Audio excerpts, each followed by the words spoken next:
mouths belting out the quacks and the deos. Daylight come and me one go home.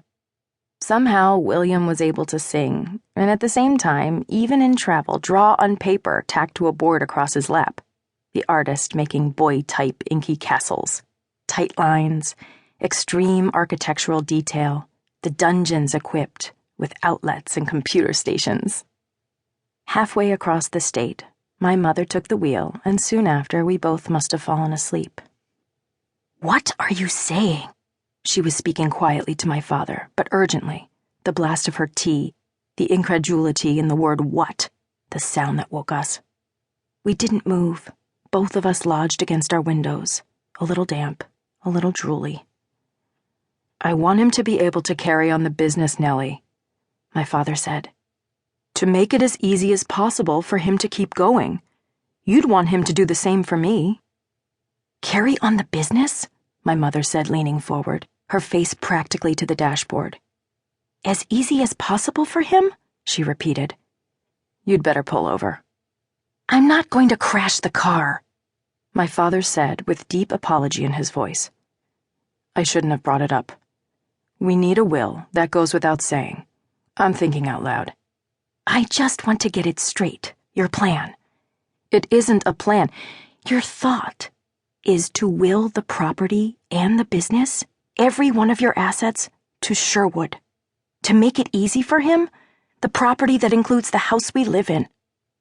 My father looked out the window, which we understood to mean he did not wish to continue talking, something my mother didn't seem to know. "It would be nice, Jim.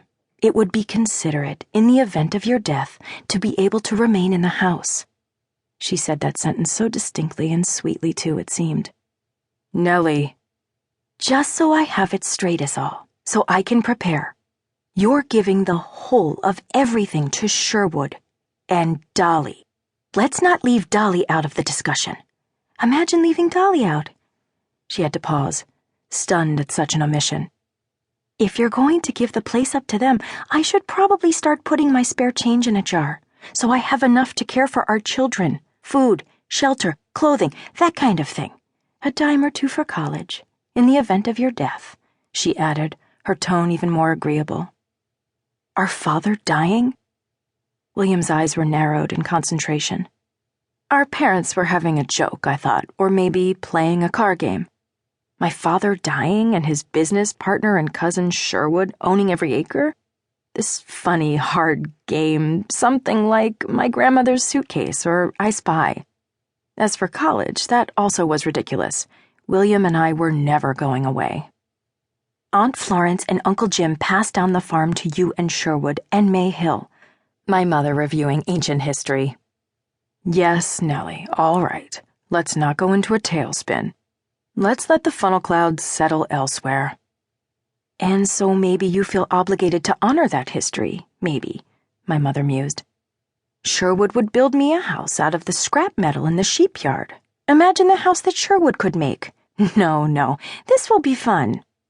We could tell she didn't mean real fun in the game of theirs. Sherwood famously invented all kinds of never-before-heard-of contraptions, and he tried to build regular tools and machines, too. It was unlikely, we knew this, that he could successfully erect a whole house. "Our place," she was saying.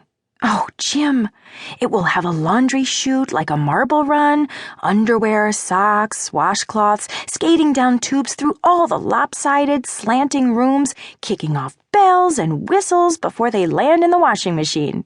How great is that?" She turned to my father, looking at him for longer than seemed a safe driving practice. "The floors," she went on, "will be made of arable soil. You mow it instead of mopping. Plus, we can grow radishes under the table." Another hard look at him. "And play golf." "Nellie," he said wearily, "get off at the next exit, will you please?" "I do understand that for you the farm is the most important feature of the world," she said quietly and almost sadly. "I do know that. I'm not going to dwell on the money I put into the operation. Gladly I put the nest egg in, gladly." What money? We were always puzzled about money. Whose was what, and why my father's jaw went taut when the subject came up. He turned around to see if we were still sleeping, our eyes snapping shut. "You do